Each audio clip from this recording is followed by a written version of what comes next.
Pape Djibril comme yaa fekkee. waaw ni ko Abba waxee rek et puis may rafetlu clairvoyance am di wax ne Abba a été un excellent député qui maîtrisait ses dossiers, qui travaillait énormément en commission comme en plénière. Da ngay xam ne il était à sa place. Donc may def témoignage boobu parce que man ak moom ñoo bokkoon 14e législature bi li mu ci wax rek moom moo ci nekk. Je pense que ne ni ñu war a réinventer le marathon budgétaire noonu la bari loo xamante ni war nañ ko defaat pour accompagner députés yi pour ñu mën a def seen liggéey correctement. Contrairement à ce que les gens pensent,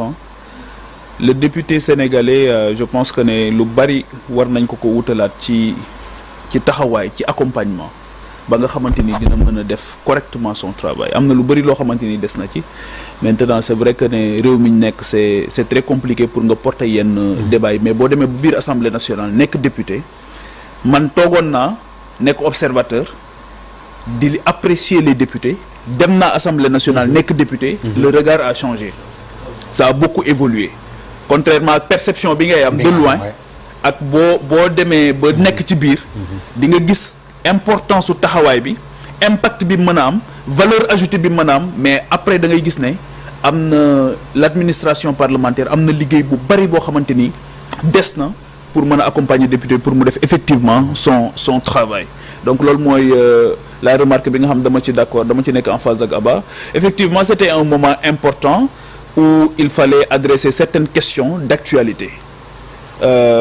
lu ci mel ni ndax période am la lu ci mel ni mbay mi lu ci mel ni énergie bi nga xamante ni sonal na nit ñi lu ci mel ni front social bi parce que effectivement wax naa ko premier ministre tey li ngay am ci ay yóbbante kenn xamul ni mu toll fi ci biir émission bi nii rek li ma am ci ay yóbbante kenn xamul ni mu toll moment bii may wax ak yow man mi nga xamante ni aussi j'ai la chance nekk député boo xamante ni aussi je parcours le pays fu nekk ma fay dem li ngay am ci ay yóbbante doo xam nan la toll mënoon naa ci liste tey loo xamante ni du jeex am na yu ma ci interpellé tey donc le front social surtout ñoom depuis bi ñëwee au pouvoir ba tey bi ma ciy jël à titre d'exemple nga xam dama ko évoqué tey devant le premier ministre mooy les travailleurs de l'hôtel Radisson Diamniadio ça fait plus de 70 jours ñoo ngi foofu ñu ne way contrat bi ñu amoon ak Turquie la ma ne leen mais Macky Sall moo signé woon contrat bi ak Turquie mais tant qu'il était là Turquie ñoo ngi doon respecter la dignité de ces travailleurs mais bi mu fi jógee Turquie yéen xaw ma Ousmane xam nga Ousmane bi mu demee Turquie moom dafa jébbal boppam Erdogan xam naa loolu moo tax Erdogan di def lu ko neex mais en réalité ñoom bi ñu ñëwee on s'est rendu compte que ils ont du mal à négocier à mémoire égale man jafe-jafe boobu la ñu am parce que dem toog ci Erdogan c'est pas un enfant de cœur doo dem ci kanamam toog naan kaan maa ngi lay demander avec beaucoup d'insistance pour nga accompagner dimbali ma Erdogan amul sentiment ci li muy yore réewam amul état d'âme gis nga la preuve ñi ko fa doon jéem a coup d'état boo demee tey am na benn cimetière bu mu leen wutal tuddee ko cimetière des traîtres nga xam ñoom ñëpp ils ont été littéralement daanaka exécutés donc li ma bëgg a wax foofu mooy y a des questions yoo xamante ni effectivement waroon nañ ko def maintenant c'est là aussi où je comprends parfaitement ceux qui ont boycotté et que je respecte leur position. Maintenant, dans l'opposition, effectivement, il faut une division du travail. Voilà. Mais je comprends parfaitement parce que moment bii mu ñëw nii moom comme un cheveu dans la soupe wax na ko léegi dañu pare commission yi doon tempérer tuuti pour mën a reprendre les plénières diggante boobu rek ñu annoncé ñu ne le premier ministre va venir pour les questions da ngay xam ne moom aussi il avait besoin d'une tribune politique meeting surtout le 8 boobu mu doon wax après le 8 bi donc loolu moo tax beaucoup ont pensé que sérénité bi ñu bëggoon dans les débats duñ ko mën a am te effectivement Assemblée nationale pour man dafa war a dellu ci sérénité boobu gis nga der pour man fonk doomu aadama xam nga lan moo ci jiitu mën ko déglu ñun on a du mal pour ñu dégloonte da ngay wax ñu lay yuuxu da ngay wax ñu lay saaga da ngay wax ñuy et puis je constate même autre chose tu es dans l'opposition da ngay évoquer sax jafe-jafe sénégalais yi ñuy reetaan tey dama ne ci hôtel Radisson am na ci ñoo xamante ni bi ñu amee jafe-jafe avec les Turcs am na ci ñaari soxna yoo xamante ni stress boobu jàpp na leen ba ñu def ci ay fausses couches mais bi nga ko waxee dafay mel ni yow waxoo lu dramatique et man loolu ça me révulse en réalité jàpp naa ne il faut que ñu gis nga Afrique te loolu feebar bu métti bu ñu dal la te dafa mel ni yàgg na fi nag ndax Afrique rek ngay ñëw gis nit daan jaay nit ci seetu jaay frère am ci seetu pour man il faut que ñu changer relation yi nga xamante ni moom la ñu am avec la dignité humaine placer waat doomu aadama au cœur de nos préoccupations te fonk doomu aadama bokk na ci suy wax nga koy déglu et man dinaa defaat sax digression foofu mooy comme paquetage bi xew dans les prisons pour man paquetage réew mi suñu mënee seetaan ay autorité di gëm seen bët ci paquetage mooy lu bari des na ci sunu iman lu bari des na ci sunu dignité il faut que yéen ngeen wax ngeen expliquer sax xam naa di ngeen jël benn jour émission def sur la surpopulation carcérale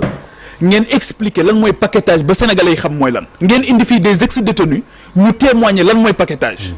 moment bii tëdd nañ xam nga mais ñi ñu paqueté am na ci ñoo xam dañuy jonkan am na ci ñoo xam dañuy taxaw am na ñoo xam dañ leen di teglante nii ba fajar mais sëñ bi loolu c'est pas possible dans un pays loolu dignité humaine danga même ki nga xamante ni dafa nekk dans les liens de la détention il faut que nga respecter sa dignité waxuma la nag ñuy dund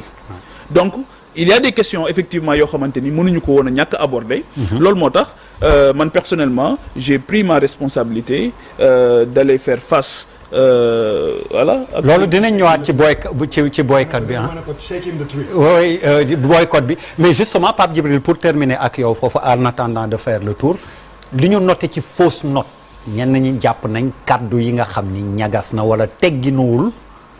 yoo xam ni sa diggante la mujj am ak premier ministre ak moo boo xam ne man sax bëgguma ci dellu si boo xam ni jib na fa loolu tamit comment tu l'expliques. xam nga xam nga tudd naa fi léegi soxna yooyu nga xam dañoo def fausse couche am na ci xale boo xamante ni foofu la nekkoon ci biir crise bi nii ci la faatu mën naa wax keroog dem dama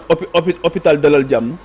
keroog urgence yi dañu grève urgence imaginez urgence bu grève ku ñëw ñu ne la dellul kooku bu ñu déggee baat boobu dañ naan c'est trop faible même par rapport ak ñoom situation bi ñuy dund man j'invite juste à ce que ñu redoubler d'effort dama leen di woo ci njàmbaar dama leen di woo ci taxaw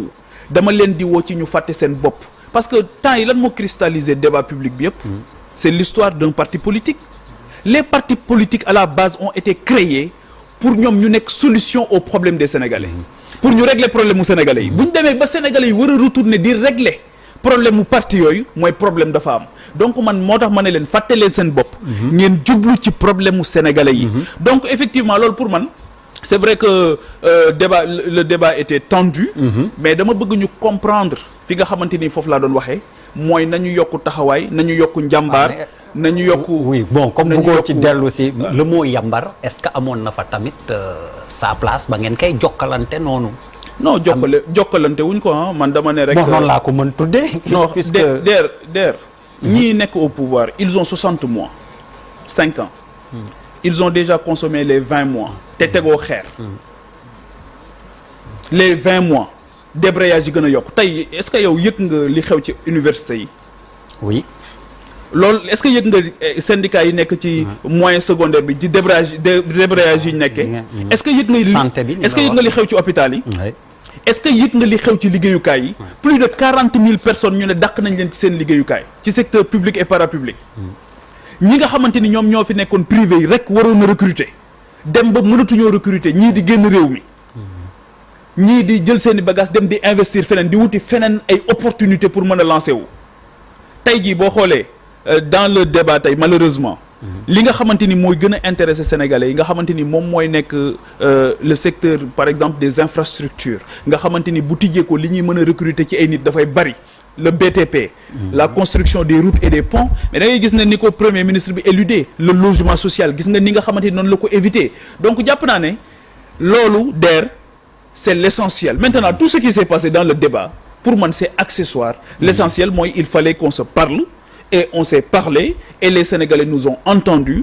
et je pense que ce sont les Sénégalais en dernier ressort qui apprécieront l'essentiel mooy man li ma ci jublu woon mooy naqar yi may jële ci biti ci terrain bi naqar yi nga xamante ni moom la ma askanu Sénégal di diis su ma nekkul sur le terrain je passe mon temps à recevoir des Sénégalais au siège et c'est des Sénégalais yoo xam bu ñuy ñëw ay bët yu xonq cur la ñuy indi ci man loolu nag franchement il faut être vraiment dans une bourgeoisie qui n'a pas de nom pour nga mën a di jàpp ne loolu c'est pour man le mot voilà